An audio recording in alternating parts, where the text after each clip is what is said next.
Let's take a look at what's behind the scenes on a picture like this, which I took on Valentine's Day not too long ago.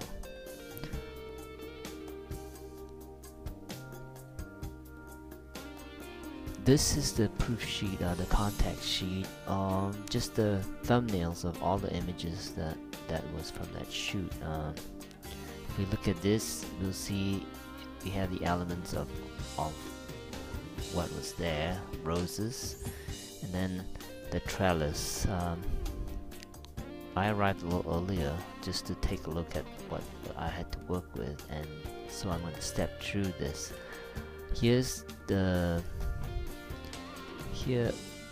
overall. You'll see on some of these pictures there's too much sky.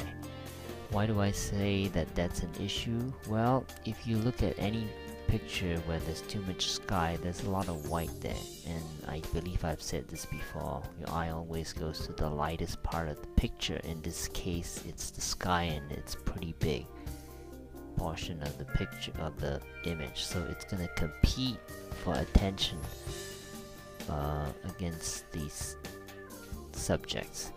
So let's cut to the chase and figure out which of the ones I ultimately chose.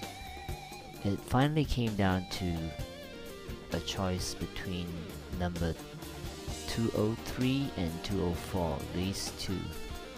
So I'm going to show you these in close-up. Let's take a look at both these.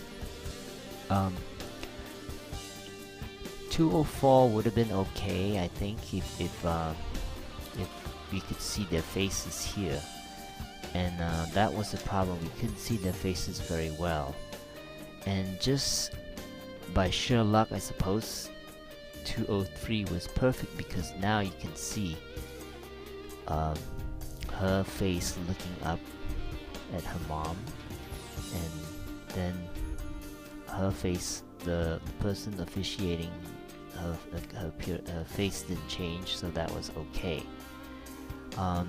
When I was shooting this, I had to point out something though.